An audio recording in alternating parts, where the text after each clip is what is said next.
The lead character designer for Concord, John Weisnewski, is in full-on cope mode. He is claiming that the fact that they just shipped the game is legendary. That's right. He thinks that just shipping this game is legendary, despite his company and PlayStation shutting the game down less than 2 weeks after it released because no one purchased it and no one played it. Off the charts cope. Before we get to this, I'd like to ask you, please hit that subscribe button, hit that bell for notifications so you don't miss any of our future videos here at the Trent Report. Wrote this up over at thatparkplace.com. And just a brief recap here. Firewalk Studios' game director Ryan Ellis announced at the beginning of September this month that Concord was getting shut down on September 6th, that's tomorrow, and that the company had ceased selling digital copies of the game. Furthermore, he revealed the company would offer full refunds for players who had purchased the game. This is what he wrote on the official PlayStation blog. At this time, we have decided to take the game offline beginning September 6, 2024, and explore options, including those that will better reach our players. While we determine the best path ahead, Concord sales will cease immediately, and we will begin to offer a full refund for all gamers who have purchased the game for PlayStation 5 or PC. If you purchase the game for PlayStation 5 from the PlayStation Store or PlayStation Direct, a refund will be issued back to your original payment method. If you go to the blog, they explain how to get refunds for other methods of purchase. So clearly, though, the game was shut down less than 2 weeks after it was released. They announced that it was being shut down less than 2 weeks after it was released because the game sales were absolutely terrible. You can see here PSN profiles indicated there were only 1,377 owners total. It's absolutely terrible. And then the game only hit a peak concurrent player count of 697 on Steam, according to SteamDB. Ironically, this announcement came after Weisnewski had informed PC Gamer that he and the Firewalk Studios team were, quote, strapped in and ready to push it for years to come. It lasted less than 2 weeks. So, I mean, just the irony of saying you're strapped in and ready to push it for years to come, and your game is shut down less than 2 weeks later. But it gets even worse right here. So following the announcement that the game was getting shut down, this is what Weisnewski wrote on X.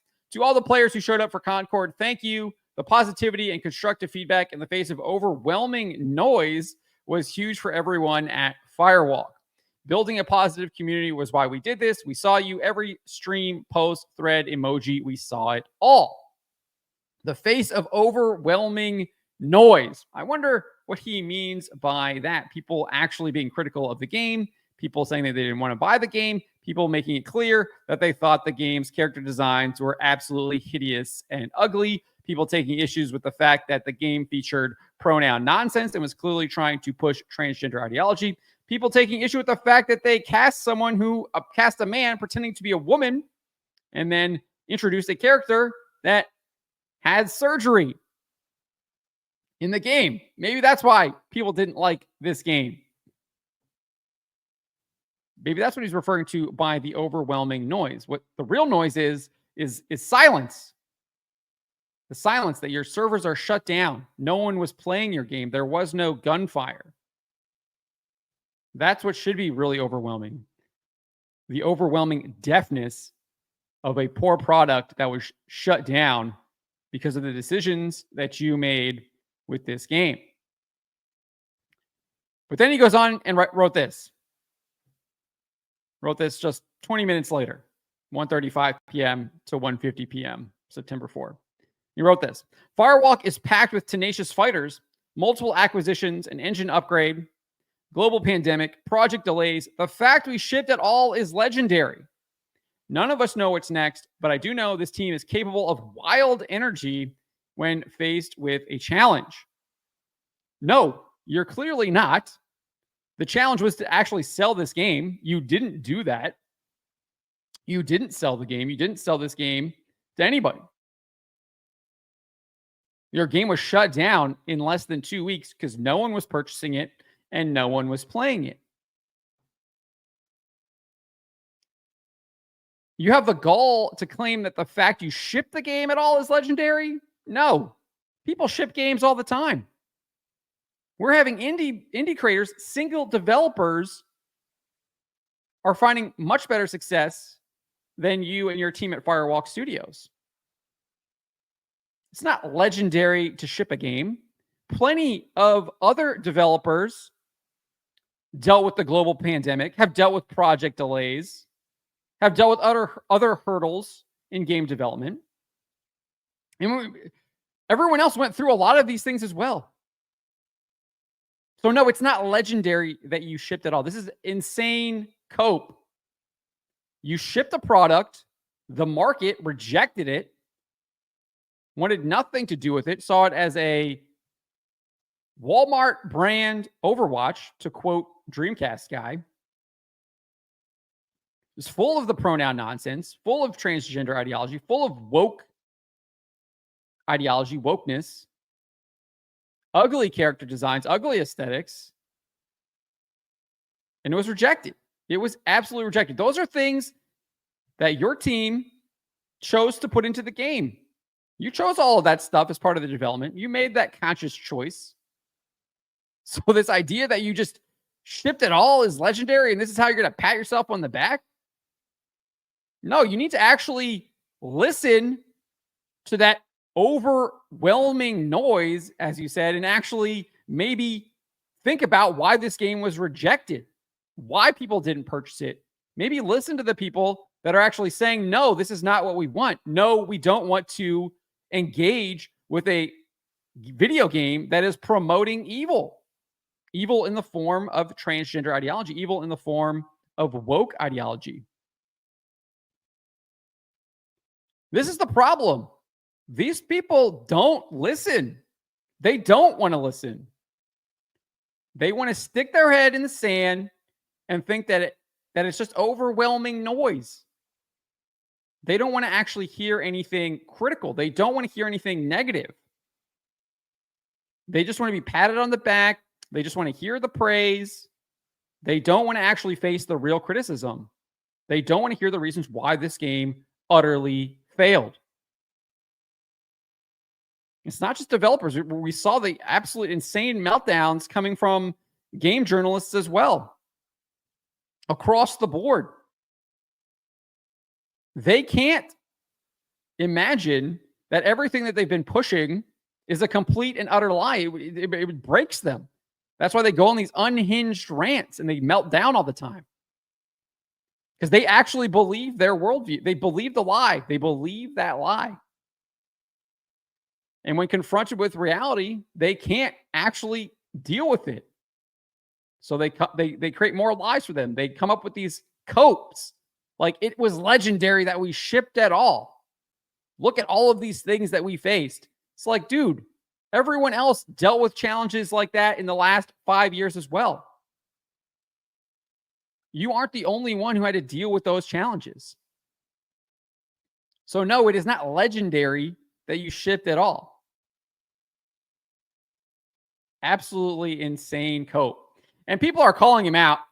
Armored Roar here wrote, you made dollar store Overwatch with a 99-cent store Guardians of the Galaxy. Anyone with 2 functional brain cells knew this game was toast from the drop. Again, if you watch the PlayStation State of Play at the end of May, the feedback was overwhelmingly negative. They were telling you what was wrong with the game. What did your team do? You had completely ignored it. Completely ignored it. Made absolutely zero changes. Didn't try to do anything. Your team had 8 years and you came up with that. Weisnewski is the guy who literally said that they've been working on this game for 8 years. He'd been working on it for 5.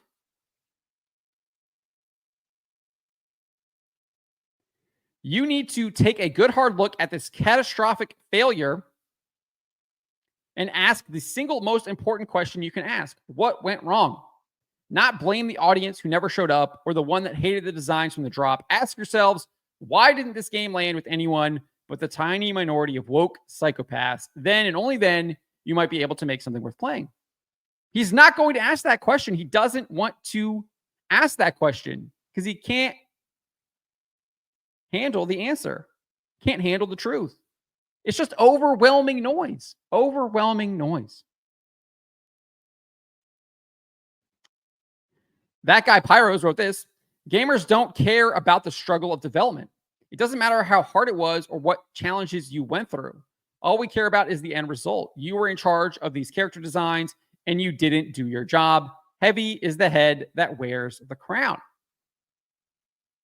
Exactly. This guy doesn't want to take responsibility for this game failing.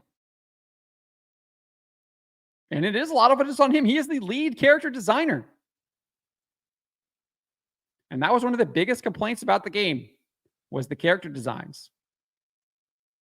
Obviously, it being an Overwatch derivative as well was another major complaint. Thornoxis wrote this. 8 years, and that's the best you could come up with. 8 years to think of character designs, and you created some of the most ugly, bland, boring designs that's ever been seen in a video game. You've got to be kidding me. Imagine still thinking it's a good game. And then here's this guy right here. Wijkiv, y'all shipped a game so bad it's being fully refunded and shut down. Should have just been canceled, but now you have PlayStation a black eye. Good job. I think that's supposed to be you gave PlayStation a black eye. Exactly. I'm actually glad that they released it because it shows that gamers are not interested in these derivative, woke, agenda-pushing video games. And maybe there are some people in the C-suites, maybe there are some people that are being like, hey, we need to stop this stuff. People don't like this. It's a year of failures for games like this. Maybe they'll eventually come to their senses. We'll see. But again, you've got people like Weisnewski who are the decision makers who are just saying it's overwhelming noise. And they don't want to actually listen or hear what went wrong. They don't want to take responsibility. They don't want to do any introspection because at the end of the day, they're ideologues. And we know this guy's an ideologue.